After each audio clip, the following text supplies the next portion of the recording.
Te invitamos a escuchar Contrapunto. Moisés Sánchez, director ejecutivo de ProAcceso e integrante de la Alianza Regional por la Libertad de Expresión e Información, es nuestro invitado de hoy. Muchas gracias por la invitación. Muchas gracias a ti por darte el tiempo para conversar con las audiencias de Radio Tierra, que estamos en el www.radiotierra.cl y también en San Antonio en Radio Galáctica. Felicitaciones. Bueno, sabemos, Moisés, que vienes llegando de Bolivia, Cochabamba, de la Asamblea de la Organización de Estados Americanos, OEA, donde el tema central, entiendo, fue la propuesta de reforma al Sistema Interamericano de Derechos Humanos, que toca también a la Comisión Interamericana y a la Corte Interamericana.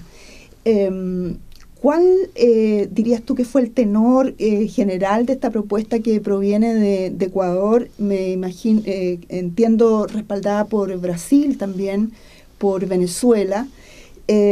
Si existe una amenaza al sistema interamericano con estas reformas que se han revestido como reformas administrativas, reformas financieras, pero también ha habido mucha preocupación del sector de la sociedad civil y de derechos humanos en torno a esto. ¿Cuál fue tu percepción, tu pulso de la reunión? Bueno, la verdad que la situación se veía venir compleja desde enero, porque fue en enero en el marco del Consejo Permanente, que es una reunión de los representantes diplomáticos de los distintos estados en Washington, antes de las reuniones estas generales, que son las asambleas, donde se aprobaron una serie de medidas de fortalecimiento del sistema interamericano que, usando un lenguaje bastante proactivo y bastante condescendiente en la línea de decir, mira, queremos mejorar, fortalecer el sistema, lo que hacían era directamente vulnerar su autonomía de la Comisión Interamericana y especialmente tratar de bajarle el perfil a la Relatoría para la Libertad de Expresión, que es una entidad que está dentro de la Comisión, que tiene el rol de identificar los problemas de libertad de expresión en los países, es esta manera de denunciarlo, exponerlo a la opinión pública internacional. Y ahí hubo un esfuerzo importante de Ecuador, que fue el que lideró este proceso, básicamente proponiendo medidas del orden de por la vía financiera, bajo el argumento de que no pueden existir distintos niveles de financiamiento de las distintas relatorías. Lo que se quería hacer era, en cierta manera, bajar la posibilidad o la expectativa financiera a la Relatoría para la Libertad de Expresión, que es la que recibe mayor cantidad de recursos de la cooperación internacional. Afortunadamente, en la Asamblea General, el día sábado pasado, en el diálogo con la sociedad civil, José Miguel Insulza hace una declaración expresa donde dice que esto no debe interpretarse en el sentido de bajarle los recursos a la Relatoría para la Libertad de Expresión, sino de subir los recursos a todas las relatorías que hay en la Comisión. Distribuir de otra manera los recursos, ¿no? Eso significa que los estados tienen que ponerse y la cooperación tiene que ponerse. Pero ahí había una estrategia de atacar a la Relatoría para la Libertad de Expresión y otro par de medidas que estaban vinculadas con limitar la capacidad de generar informes por parte de esta Relatoría y también en términos de su independencia. De su autonomía. De, ¿verdad? Su autonomía, exactamente. Dicho así como en sencillo, la sensación de enero fue que se quería meter muy fuerte la mano en la Relatoría para la Libertad de Expresión. Y ahí hay un interés particular de Ecuador, incentivado por Venezuela principalmente. Y ¿dónde aparece Brasil en este juego? Porque tú me preguntabas por Brasil, ¿qué tiene que ver Brasil? Con Brasil surge una circunstancia extremadamente compleja a partir de una situación que se vivió el año pasado, donde la Comisión Interamericana de Derechos Humanos, ya no la Relatoría, sino la Comisión, dicta unas medidas cautelares respecto a un proyecto ambiental, cuyos detalles no los manejo muy bien. Belo Monte, ¿no? Belo Monte, exactamente, el caso de Belo Monte, donde se produjo un impasse. El gobierno de Brasil vio con muy malos ojos que viniera la Comisión a imponer una medida cautelar, poco menos que suspendiera las actividades del proyecto, y José Miguel Insulza, que está en una campaña de mantener el financiamiento de la OEA, que es uno de los grandes temas críticos de este sistema multilateral, dice, le quita valor a esas medidas cautelares diciendo, a ver, estas medidas son interpretables, no son cosas totalmente absolutas y por lo tanto son de alcance relativo. Y ahí se armó una discusión que cuando llegamos a esta asamblea, ya había empezado la asamblea anterior, pero en esta asamblea se sumó esa discusión y ese interés de Brasil a las medidas de debilitamiento de la relatoría. Bueno, en general las asambleas de la OEA, como todos estos foros internacionales, son foros muy políticos. Entonces, quizás en este foro lo que escuchamos, lo que alcanzamos a escuchar, porque la verdad es que la cobertura de los medios chilenos estuvo centrada en la petición de Evo Morales salía al mar. Y eso fue lo que nosotros supimos de Cochabamba, nada más. Salvo, digamos, por la prensa nacional, uno se enteraba por otras redes. Entonces, la pregunta es, esto se politizó en el buen sentido, porque son decisiones políticas, no estoy diciendo se politizó en el mal sentido. Y hay ahí un eje argumentativo por parte del gobierno del presidente Correa y de otros, que parece bastante preocupante en el sentido de bueno, dice, estos son organismos tutelados por Estados Unidos, ya pasamos el periodo de las dictaduras duras del Cono Sur y de otros países de América Latina, no tiene sentido un sistema interamericano de derechos humanos. Estoy diciendo en extremis, pero un poco ese era el eje. ¿Se vio eso? ¿Qué pulso tuviste tú de esa argumentación política? De hecho, creo que una de las cosas que generó un escenario totalmente adverso para cualquier tipo de negociación en esta asamblea fue el discurso que dio el presidente Correa de cerca de 1 hora de duración, digamos, en una reunión que curiosamente es de cancilleres, no es de presidente. Y lo que hace el presidente Correa de alguna forma es trasladar su propia problemática interna a una esfera multilateral que yo diría que es la crítica que se le hizo a su discurso. Ahora, analizando los contenidos de lo que él exponía, y donde también coincidía con el presidente Evo Morales, que hizo un discurso más centrado en su realidad local en el marco de la inauguración de la Asamblea, hay una crítica al alcance que tiene el sistema de protección de derechos humanos, donde ellos dicen que en el fondo esto tiene que estar todos los países incluidos, y particularmente Estados Unidos. La verdad es que Estados Unidos por alguna forma sí llega en caso, aunque no la misma cantidad que el resto de los países de Latinoamérica, al sistema interamericano. Creo que ahí hay un error que cometen ellos, pero que a la luz del discurso lo plantean desde una lógica de que Estados Unidos no se quiere someter absolutamente al sistema y hay otros países que igual. Y yo creo que en ese sentido sí tiene lógica el argumento. O sea, creo que el sistema tiene que ser absolutamente universal. Lo que no tiene lógica es cuando ellos dicen que si el sistema no es absolutamente universal, debe ser destruido. Debe ser eliminado. Y eliminado no solamente la Comisión Interamericana, plantean que hay que eliminar la OEA. Eso es preocupante porque ahí de fondo hay una crítica al sistema multilateral de trabajo en América. No hay que olvidarse que hace muy poco tiempo, y también con esta lógica de querer zafarse de los alcances de la Comisión Interamericana, plantean esta discusión el presidente Correa en el UNASUR, y le va mal, porque UNASUR lo que le dice hace muy poco tiempo es que en realidad cualquier sistema alternativo que se genere en materia de protección de los derechos humanos no puede superponerse a las funciones de las instituciones que ya existen, como la Comisión Interamericana. Entonces yo creo que eso también hizo que para esta asamblea llegara con una actitud mucho más dura en términos de querer destruir el sistema. Mi sensación está en que el planteo... Bueno, y ¿sí? planteó a extremis esto, bueno, si no me gusta, entonces me llevo la pelota, me voy, digamos, ¿no? Él, Venezuela, Ecuador, Venezuela y no sé qué otro país, que amenazaron con retirarse de la OEA, ¿no? Mira, no llegó una amenaza... ¿Tan directa? No, porque en el fondo ningún país dice me voy a retirar de la OEA.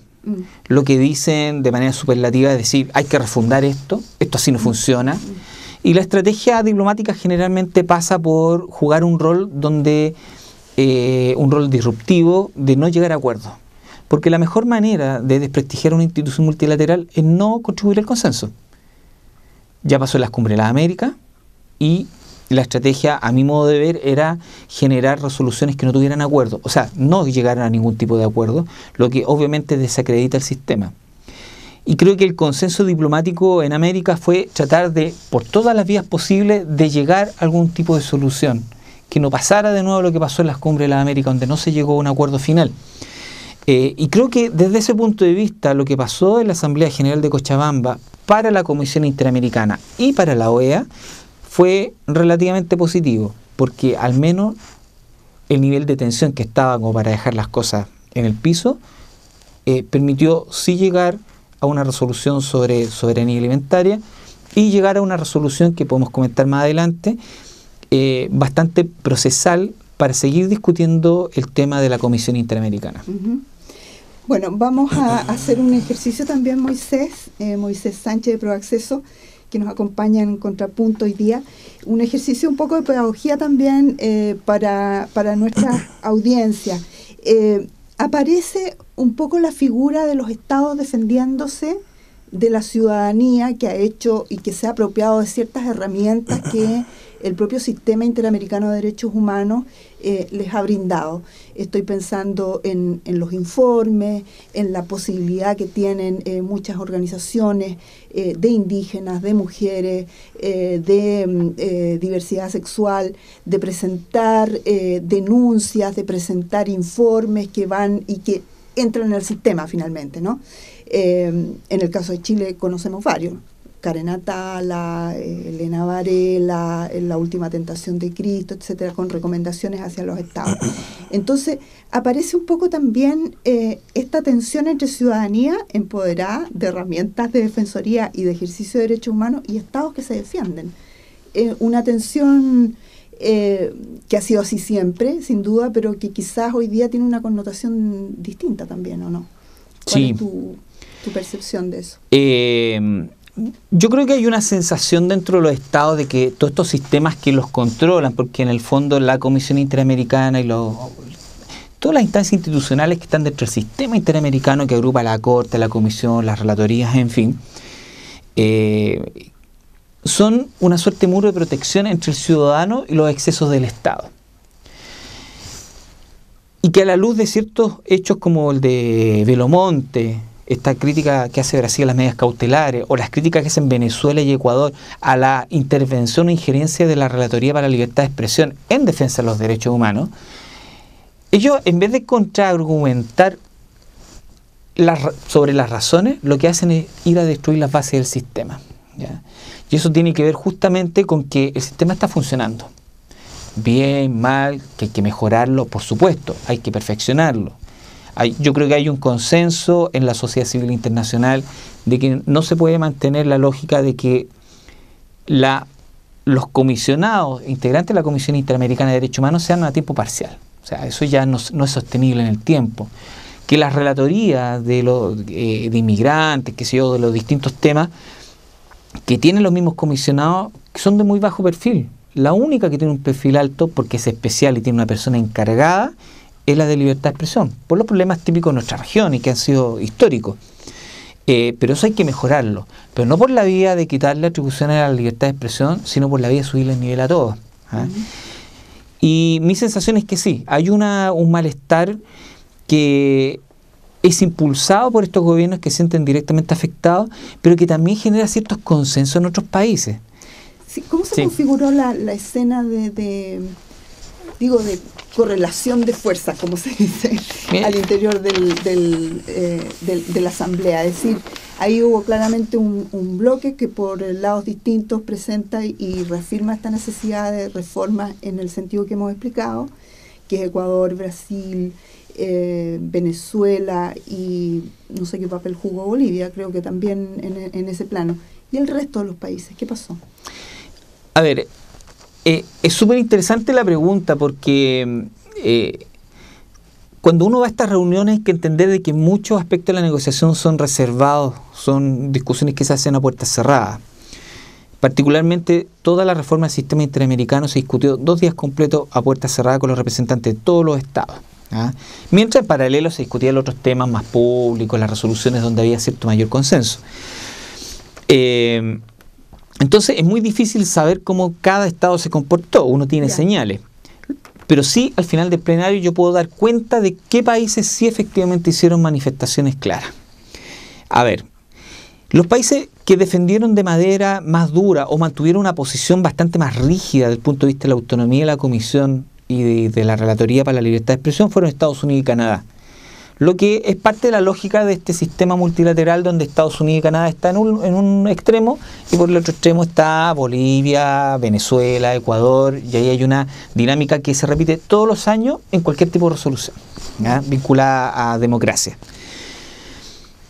Y en un ámbito más de generar los espacios de acercamiento y de negociación, y quienes fueron los que lideraron esta negociación para llegar a una solución que no dañara a la Comisión, estuvieron principalmente las delegaciones de México y de Chile. Y en ese sentido yo tengo que hacer un reconocimiento a la fuerte decisión política que tomó el canciller Moreno de defender el sistema interamericano expresamente, y no solamente defenderlo, de manifestar la necesidad de su autonomía, sino también de ponerle plata al sistema.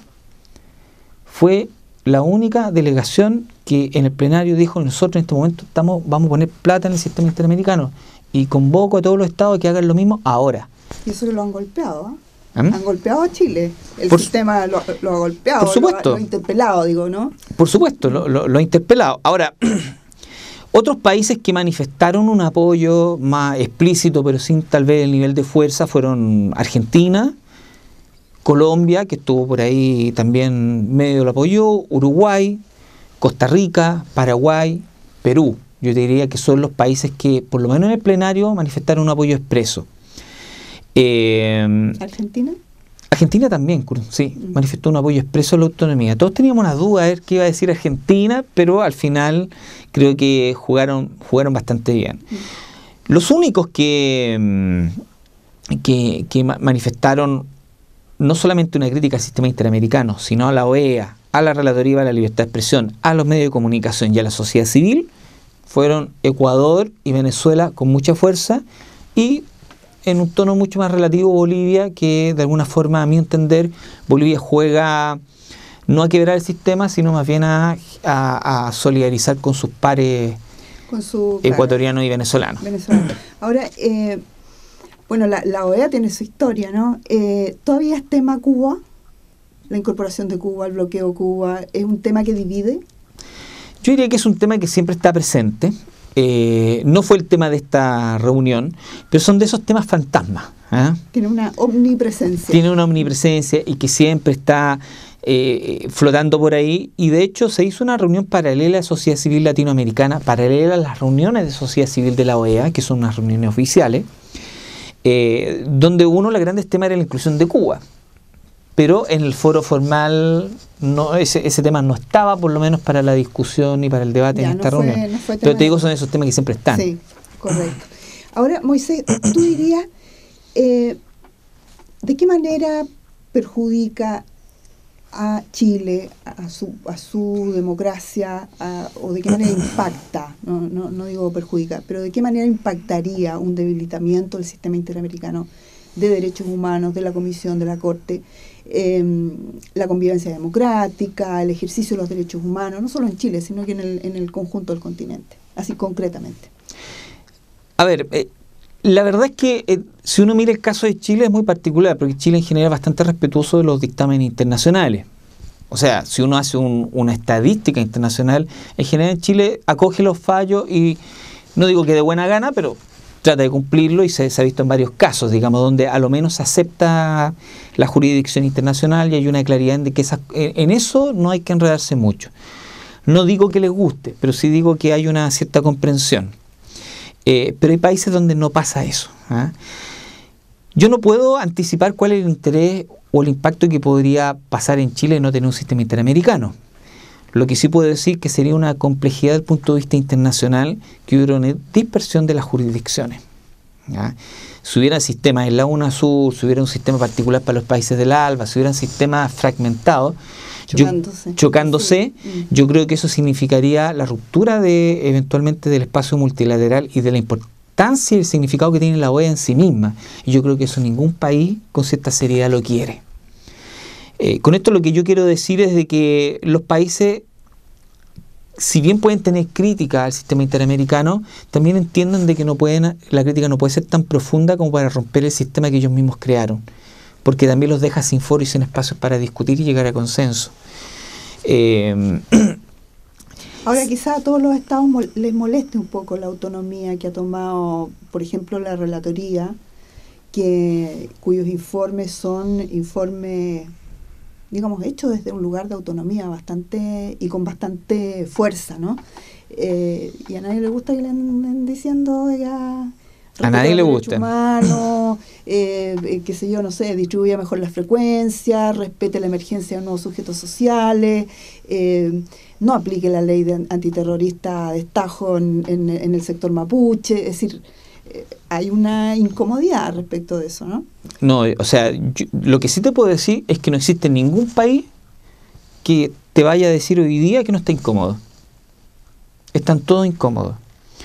Y la posición de los países que apoyaron el sistema interamericano, yo diría que estaba más sustentada en la lógica de no romper el sistema multilateral, más que una defensa tan de principios del sistema de derechos humanos. Ya, perfecto. O sea, igual es un foro que les conviene, digamos, como estados, ¿no? Por supuesto.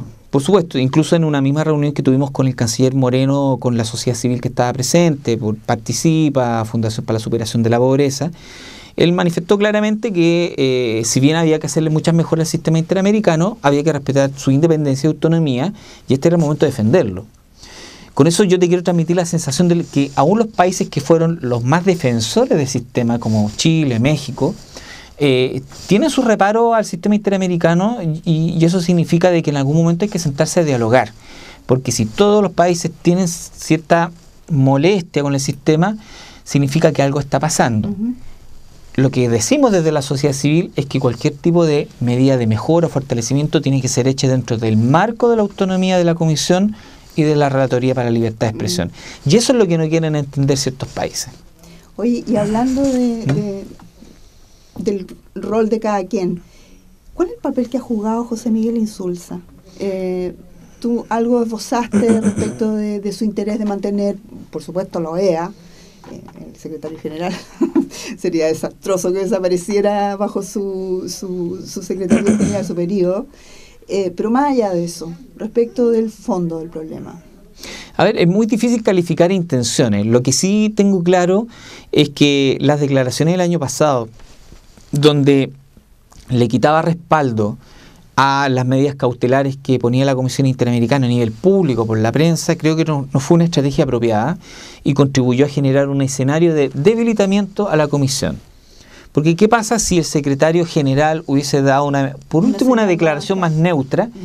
No habría dado espacio para que algunos estados hubiesen aprovechado de ese espacio para hacer un ataque más profundo a la Comisión. Y yo creo que eso sí es un hecho objetivamente criticable. Respecto de esta asamblea en particular, yo no puedo calificar si hubo una intención o un ánimo especial de debilitar. Yo creo que hubo un procedimiento formal donde lamentablemente no hubo una participación demasiado amplia de la sociedad civil. Yo creo que en cierta manera no vimos venir la intensidad de esta discusión. Y se generaron propuestas que recién estamos tomando el peso ahora. Lo único que en el marco de la asamblea me parece que el secretario general tuvo una actitud bastante tibia respecto de las reformas sobre la comisión, bastante neutral, diciendo que eso era respetando la autonomía, por supuesto, que es un tema que tenían que definir los estados, que es una cosa media contradictoria, porque en el fondo, si respetamos la autonomía, es una decisión que tiene que hacer la misma comisión de cómo hacer la reforma. Entonces, en ese lenguaje diplomático creo que él también daba espacio a la duda, y eso generó que no se llegara a ningún tipo de consenso en 2 días de negociación. El único aspecto donde manifestó claramente una interpretación bastante valorable fue con la Relatoría para la Libertad de Expresión, donde dijo que no se trata de quitarle plata a la Relatoría, sino de subir a todas las demás.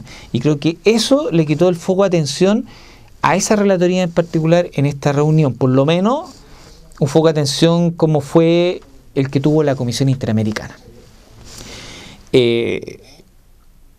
Ahora, ¿cuál fue el resultado de esta reunión? Al final no se pudieron poner de acuerdo.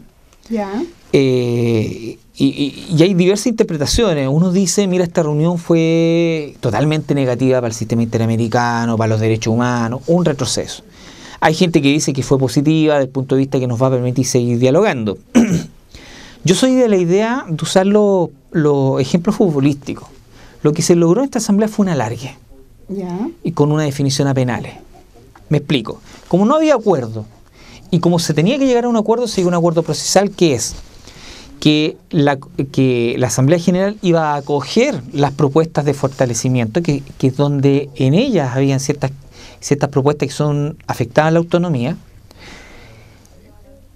que si bien uno dice, bueno, entonces la aceptaron, sí, pero lo que quería Ecuador era que se implementaran directamente. Cuando uno usa la palabra implementar, significa que la Comisión tiene que ejecutarlo sin posibilidad de opinión alguna. Claro. Entonces, cuando ya cambiaron el verbo a acoger el informe, quedó ya relativizado. En segundo lugar, se generó un proceso de discusión donde este debate tiene que ser llevado al seno del Consejo Permanente, es decir, representantes diplomáticos están en Washington, en un espacio con participación amplia de sociedad civil, las víctimas, la Comisión Interamericana de Derechos Humanos y otros actores interesados.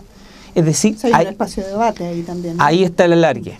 Ahí está el alargue. O sea, hay una disputa, se mantiene la disputa más de fondo. Exacto. ¿Y dónde está la definición a penales? En una Asamblea General extraordinaria que debiera hacerse, según mis cálculos o según las estimaciones en general que se hacían en marzo del próximo año, donde todas las propuestas que se hayan hecho en el alargue se van a definir a los penales en esa Asamblea General extraordinaria. O sea, vamos a tener un año movido, esperemos. Exacto. Solamente logramos ganar tiempo, por decirlo así. Oye, bueno, nos quedan un par de minutos. Te quiero llevar un tema más nacional y quizás más contingente también, sobre contenido libertad de expresión. Por estos días o por este periodo hemos conocido dos apelaciones a la libertad de expresión frente a situaciones bastante extremas, digamos, ¿no? Uno fue el homenaje a Krasnov, que fue en el verano y que fue, en fin, con una participación activa del alcalde de Providencia, que ocupa un espacio público y todo lo que se generó allí. Y está también el homenaje a Pinochet, lo que ha abierto una discusión, un debate sobre cuáles son los modelos de libertad de expresión que están hoy día en discusión en Chile. Algunos hablan de un modelo liberal, ¿no? Más en el modelo norteamericano, otros hablan más de un modelo europeo.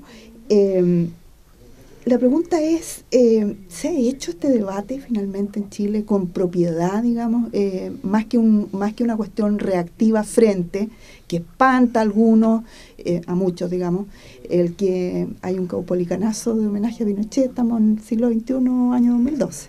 Sí.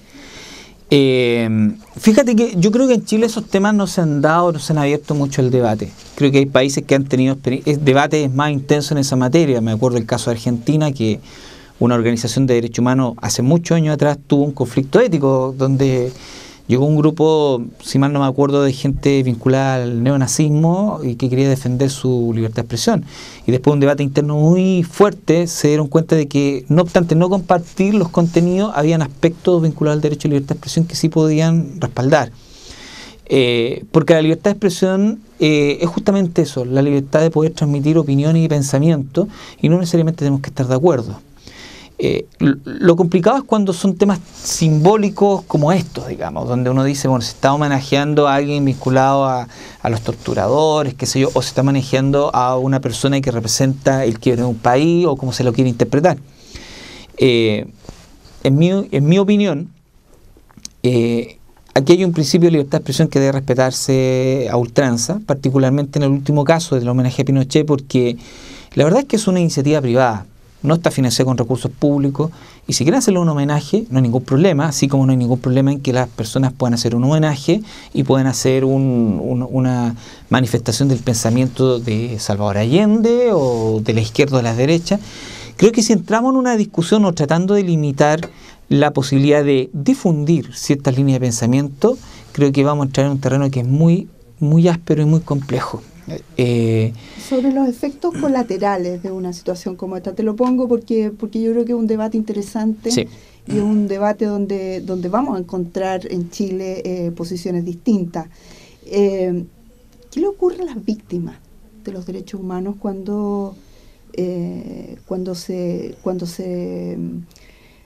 finalmente se concreta un acto de homenaje, aunque sea privado, pero que sabemos que está liderado desde Punta Peuco, desde el hospital militar, por uno de los condenados por tortura, etcétera, como es Álvaro Corbalán. Corbalán, claro.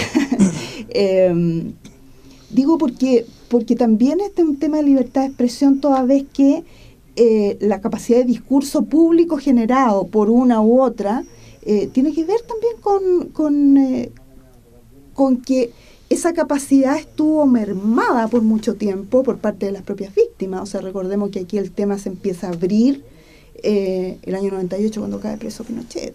O sea, se empieza a hablar más desenfadadamente de que sí, ¿sabes qué? Aquí hubo violaciones de derechos humanos, esto requiere condena, requiere juicio, requiere, etcétera. Entonces, hay una posición que no es igualitaria también. Te lo pongo como tensión, porque me parece que el fondo del debate tampoco está muy conversado en Chile. Lo que pasa es que hay que distinguir dos cosas: las opiniones de la libertad de expresión, que es la circulación de las opiniones.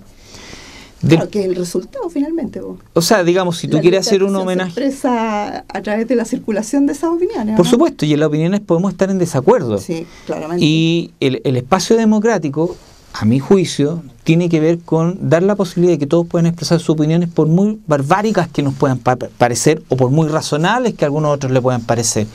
Porque es parte de la diferencia, es parte de la reconciliación. Lo importante es que a ese espacio, a esa libertad de poder decir las cosas, también se suma un espacio de diálogo y de debate, porque ahí empieza lo que se llama la opinión pública. O sea, me parece totalmente legítimo que salga gente a decir que no está de acuerdo con el homenaje, porque es parte del ejercicio de libertad de expresión, porque justamente yo expreso mi opinión, pero al expresarla también me expongo al debate público, digamos, y esa es la lógica de la libertad de expresión. No se trata de eliminar el debate. Lo que yo siento es que la lógica del debate que se da en Chile en estos temas particularmente todavía no está muy desarrollada, y creo que hay que profundizarla. Creo que hay que entender que no por pensar distinto tenemos que prohibir o tratar de limitar la emisión de esas expresiones, ¿ah? Pero también los que emiten esas expresiones tienen que saber que se exponen a una crítica pública y que es parte también de la libertad de expresión. Yo puedo de vuelta escribir una columna en el diario y decir no estoy de acuerdo por A, B, C y D motivo, y eso es perfectamente lógico en una sociedad democrática, que las discusiones se hagan abiertas y en público. Sí, no, a lo que voy es que más bien es al acumulado de desigualdad de libertad de expresión que ha habido respecto de víctimas y victimarios, ¿no? Por ponerlo de una manera. Es decir, aquí las víctimas estuvieron, durante el periodo de la dictadura, para que vamos a hablar, pero hablando del periodo de la democracia, del 90 al 98, silenciadas, sin medios, sin capacidad de, o sea, no la recibía el presidente de la República, acordémonos de eso, y eso pasó el año 97, 96. Entonces, hay una desigualdad respecto del acceso finalmente a los medios sobre los cuales uno se puede expresar, que son los medios de comunicación, que son la capacidad de ser un referente público también, y que parece que los victimarios la tuvieron más, ¿o no? No estoy seguro, tendríamos que hacer una estadística, porque, a ver, lo que yo siento es que una cosa es la libertad de expresión como derecho, y otra cosa muy distinta son las medidas compensatorias que uno puede tomar para, qué sé yo, aquellos grupos que tengan una situación desprotegida, poder fortalecer su capacidad de opinión y de expresión. Pero ese punto, a mi juicio, corresponde a otra discusión más vinculada al acceso a los medios de comunicación, a la concentración de medios, a la posibilidad de la diversidad que hoy día de los medios no tienen. Pero esa problemática de hecho que tenemos no se la podemos cargar a la espalda de la libertad de expresión. Esa es mi única diferencia, sino que es una circunstancia de hecho que tiene que ser mejorada, a mi juicio, imponiendo medidas positivas de poder colaborar con la generación de más medios de comunicación, poder contribuir a que se generen espacios para un debate diverso que no necesariamente tiene que ver con medios, a veces simplemente con la posibilidad de acceder a espacios. Pero eso ya no tiene que ver, como te digo, con una lógica de derechos, sino que tiene que ver con, ya a mi juicio, con políticas públicas, ¿ah? Que se pueden sustentar, por supuesto, en una ahí la violación de los derechos humanos aparece como una justificación de por qué yo tomo ciertas medidas positivas o de acción afirmativa o de levantar ciertas discriminaciones que han existido a través del tiempo. Pero es otro problema. Yo vuelvo a mi argumento original de que en el fondo, desde la perspectiva de la libertad de expresión, no hay ningún problema en que lo hagan en términos respetuosos, porque es parte del diálogo. Pero de vuelta también tienen que exponerse a la crítica que eso significa. Claro, bueno, debate pendiente, porque creo que está siendo un debate público y que efectivamente ahí hay dos modelos distintos de entender la libertad de expresión, y que me parece que son cuestiones que hacen a una discusión, o sea, que arman una discusión sobre un silencio que ha habido respecto de estos temas, de vincular además una cosa con la otra cosa, porque el argumento aparece por parte de la B, y no sé si esta gente que está organizando ahora el acto homenaje a Pinochet han arguido, digamos, sí, la libertad de expresión. Sí, yo quiero hacer una distinción ahí, porque el caso de la B y el caso de Pinochet son distintos, porque el caso de Pinochet lo organiza una institución privada, el caso de la B una autoridad pública que estaba media vinculada, entonces tenía matices distintos. Sí. Pero también quiero darte un ejemplo, o sea, decirte que el tema de los derechos humanos, cuando uno analiza así como en su puridad, más allá de las circunstancias, te pone atención, y eso es verdad. Y uno siempre tiene que estar sometido a esos niveles de reflexión. Por ejemplo, tú te puedes preguntar por qué Claudio Grossman está defendiendo qué sé yo, en el sistema interamericano, está llevando la defensa de poder extraditar a Pablaza, digamos, de Argentina por la muerte de Jaime Guzmán. Que a mucha gente le dijo, pero ¿cómo? Porque bueno, desde el punto de vista de los derechos humanos, ahí hay una infracción a los derechos humanos independiente de la pertenencia ideológica de la persona, ¿ya? Uno puede compartirlo, no gustarle, pero la verdad es que la lógica de los derechos humanos a veces tiene esta cosa que te expone a hacer cosas que no necesariamente están dentro de tu tendencia, pero que si uno analiza en rigurosidad de derechos humanos no hay ninguna razón para limitarlo. Porque acordémonos que cuando uno empieza con una limitación también da el pie para generar limitaciones de ida y de vuelta, y eso es una lógica muy peligrosa. Ahora, de que hay que generar medidas positivas compensatorias, de que hay que generar fortalecimiento de la sociedad civil que ha sido víctima, de que hay que tener políticas proactivas al respecto, soy el primero en afirmarlo. Claro, lo lamentable es que la situación se da sobre una línea de partida que no es que no ha sido muy fácil para pensando las víctimas, ¿no? O sea, hay ahí un desnivel. Bueno, podemos pasarnos hasta 1 hora y media en discutir esto. Claro. Moisés, muchas gracias. No, gracias a ti. Por tu participación aquí en Contrapunto, y bueno, nos encontramos en una próxima oportunidad a nuestras audiencias, tanto en www.radiotierra.cl como en Radio Galáctica. Hasta aquí la edición de esta semana de Contrapunto.